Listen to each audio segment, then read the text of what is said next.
Happy Pride Month, Arcticus. Now, this channel, it isn't about me. It's about something far more important than me, and something that I love a lot more than me, the Arctic. I might do a proper personal introduction one day. I realise I've never done like a, this is who I am sort of video.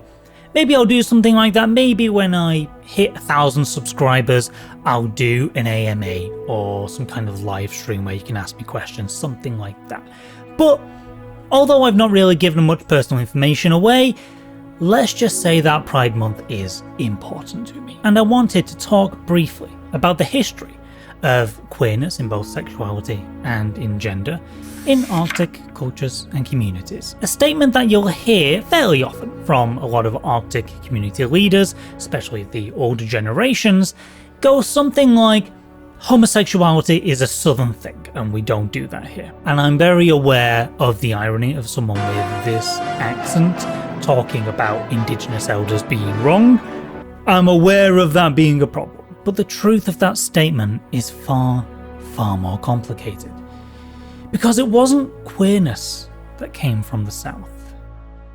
It was the hatred of it. Colonialism in the form of missionaries, boarding schools, and the destruction of oral storytelling traditions effectively silenced an entire culture's knowledge about sexuality and gender and the queerness within that, just within a generation. And because these communities often relied on oral storytelling to preserve knowledge, when the storytellers were silenced, their stories and the knowledge that comes with it was lost. So let's see, what can we recover? Now, I'm not going to paint the pre-colonial Arctic as some sort of weird utopia where there were rainbows and narwhals riding glitter clouds over the rainbows every other day. People suffered because of being different. That's kind of a human constant. The things that I'm going to have researched and pick out in this piece, I'm not saying every single person in the Arctic felt this way. I'm just picking out the good bits of history that were attempted to be destroyed but have remained, and I'm just sharing them with you today. Now, the evidence, surprisingly, for gender diversity might be more common than for sexuality diversity in Arctic cultures. We'll start off with the Sami people of northern Scandinavia.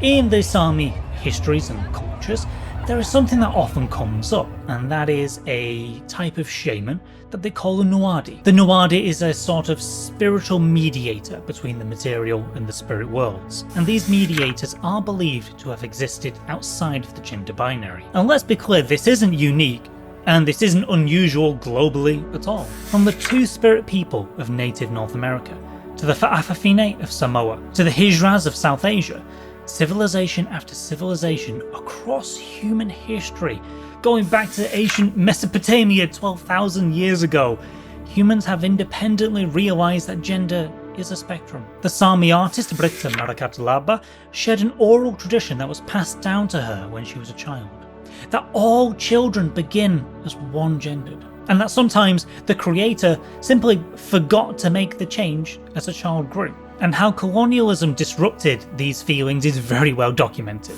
There's a book by Isla Goy, who cites the missionary Thomas van Westen, who left behind a 23-point account of the Sami people's errors. Point 16 of which considered van Westen's disgust and utter terror of what he called the tyranny of Sami women over their men. Which I'm sure happened because he walked out of his hut one day and saw a woman nailing in a fence post or something, and he decided that, yeah, you know what, I'm gonna subjugate an entire culture because of that. And in Inuit cultures, gender fluidity is present in both myth and in just the typical daily lives. There's a term which in one of the Inuit languages, there's obviously many, but in one of them it's called a sipinik. These are individuals who are believed to have chosen their sex in the womb. Regardless of their physical form at birth, they chose what gender they are. And as you might expect, this has led to people in Inuit communities who, let's say, do not have the typical genitalia biology that you might expect from the gender that they are identifying as, but that's fine. They're a sipinik. In some communities, infants who, regardless of what you might consider to be their biology, they are really deemed to be descendants of deceased relatives, and will assume the name and the gender of the deceased relative regardless of whatever biological configuration you might consider them to have. And then as well you have the Chukchi people of northern Russia, who still, to this day, this is just practice, this is just how it is, they formally recognise 7 different genders, and they have the amazing understanding that a person's gender can shift throughout their life, and that this is normal, that you may adopt certain genders to meet certain times of your life. There's also a Greenlandic story from the Greenlandic Inuit of an elderly woman who decided to live as a hunter.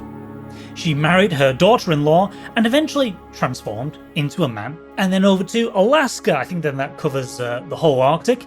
In Alaska we have a Yupik myth, which features a trans woman struggling for acceptance within her family, within her community, until what they call the Maker of All intervened to assist her in giving birth and affirm her as a woman. Now, when it comes to sexuality, the documentary evidence for same-sex relationships is surprisingly a lot harder to come by. And as you'd imagine, a big part of that is that it was much easier for them to suppress these kind of homosexual relationships than it was to repress the idea of transitioned genders and things like that. You could very easily say, and they were best friends, and the 2 men had a lovely time together and chose never to marry because they were best friends. That's much easier to write down on the page than someone literally changing their entire personhood to meet whatever gender it is they are identifying with. But what do we have?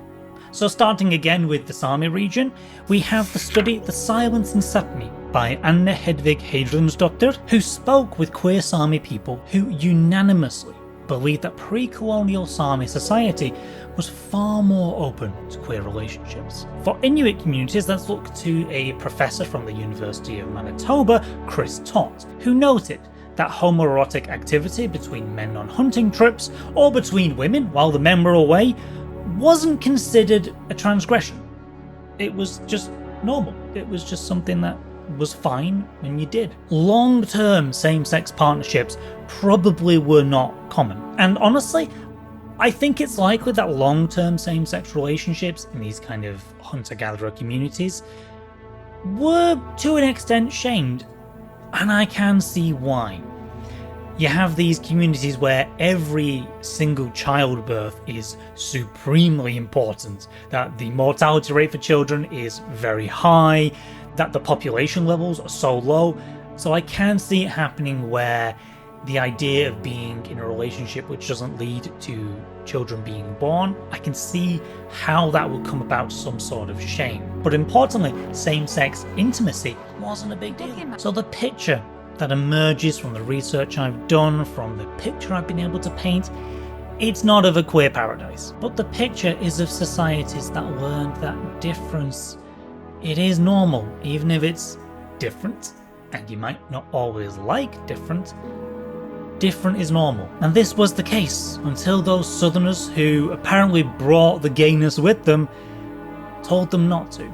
Today, and this month, and over the coming few months, Pride celebrations will be taking place across the circumpolar north. Longyearbyen in Svalbard holds the northernmost Pride parade every year. You have annual events run in the likes of Inuvik, Anchorage, Rovaniemi, Tromsø, and far more. There is progress. There is clear, amazing, beautiful progress. But we do also have to accept that in many of these small, very remote communities, particularly those where Christianity still runs very deep, it remains genuinely difficult. There are many stories. There's a fabulous documentary I really recommend, Too Hard Things, Too Soft Things, which is about homosexuality and queerness within Inuit communities, and there are a number of people interviewed in this documentary who, while they found that life is getting more accepting in the north, they still weren't able to be themselves and to be happy until they moved south. So while yes, there is progress, there is still a lot of non-understanding and not happiness queer identities in the north. Thank you so much for watching. I know this is a little bit different to my usual fare. This isn't Greenland sharks and climate catastrophes, but as I said, this is an important topic to me. How about where you're from? Is it getting better? Is it getting worse? I know it is getting worse in a lot of places, but, what are your stories?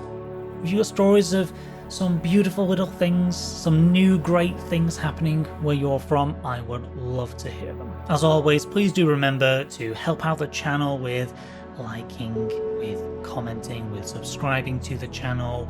It really helps. I'm a small channel who's trying their best, and it's hard to get above the noise. I'm doing my best to just create what I think is good quality content and hope that breaks through, but I'm gonna need everyone's help in order for that to come true. So any way you can interact with the channel, it makes a genuine, noticeable difference, and I would appreciate it very, very dearly. So anyway, stay warm, stay safe, and I'll see you next time.